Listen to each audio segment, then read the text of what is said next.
Now, we talked the other week about all the gals shaving their head, right? And we had Mm. some videos of women that like there was a full on compilation, like that's the way they're protesting the election results. They're not happy with it. They're going to wear masks, shave their head, wear beads. Here's the interesting thing. Now, I didn't mention this the other week. I can't believe I totally forgot this because I got so much stuff going on with World War II and militaria from that era. And here's a photograph of a French man shaving the head of a French woman in the town square for collaborating with the Germans during the war. This is how they treated women that betrayed the countries. And they did this in Holland and all the other countries as well.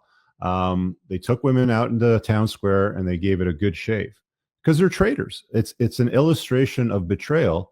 And now women are doing it themselves today to show you guys that they've betrayed you, they've done it wrong, and they're going to shave their head, basically as a hissy fit. Is what it boils down to. But this is actually, I mean, if you go look up Dutchmen shaving, women's heads for collaborating with Nazis. Like if you start doing searches on that, you'll see loads and loads of old photographs of, like after the war, after Europe was, freed from the occupation.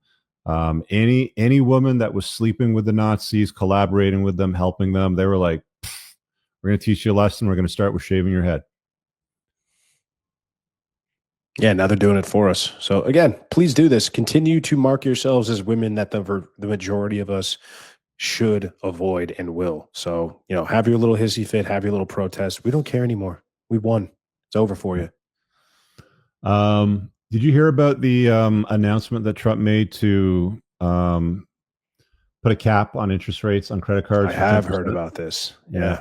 Now, I mean, this seems interesting. This is an Alex Jones clip. This seems interesting. I don't need to play it, but the problem with that is it's not 10% into perpetuity. It's a 10% temporary cap for, I don't know, 6 months or something like that. It sounded like it was a short term, like 6 to 8 months. That doesn't do anything.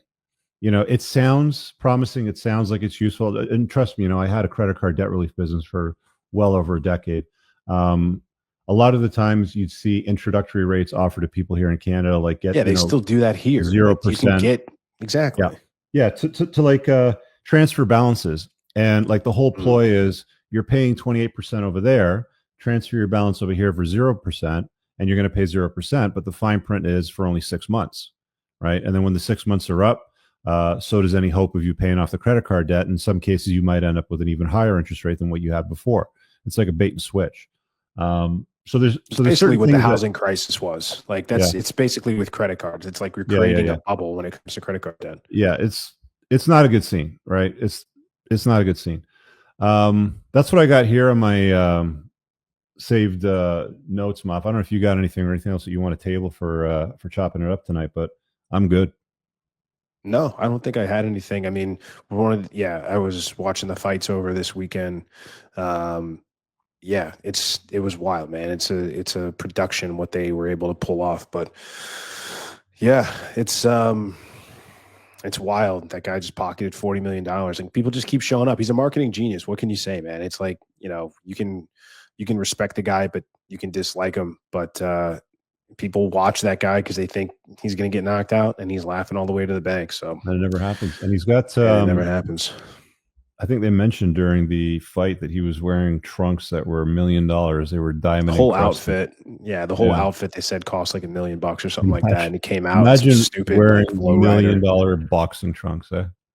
Jeez. I mean, it's like, again, there's always been showmanship in boxing like that. I mean, but this is a different story. But I don't know. Mike Tyson said he's not done. I don't know. I don't think we've seen the last of him, but he's a man of few words. If you watch the post-fight interview, and God bless Ariel Helwani, who's got to deal with that in the moment. But yeah, it's definitely an exciting time in the MMA world as well. UFC is alive and well. That was a really cool event to be able to do that. And they're actually coming to Tampa next month. So shout out to Billy Quarantillo. He owns the gym that I go to and I train at, and he's going to be on that card December 14th, that Saturday here at Emily Arena in Tampa. So we'll be there rooting for him. So if you guys are UFC fans, tune in. That guy loves to fight, and he's always puts on a show. But yeah, that's all I have as far as current events and things for this evening. If we want to go ahead and wrap. Yeah, keep an eye on the channel because we might have a special surprise for you tomorrow night. I'm not going to tell you what it is, but keep an eye on your feed because something's happening. All right, guys, I really hope that you enjoyed that clip. If you want to check out the full-length podcast episode, you can find that right over here. Also, make sure you visit my website over here where you'll find my supplements, the opportunity to book me privately one-on-one for coaching, and most importantly, my new School of Unplugging, which you'll find on the Courses tab. Newer to the channel? Hit subscribe.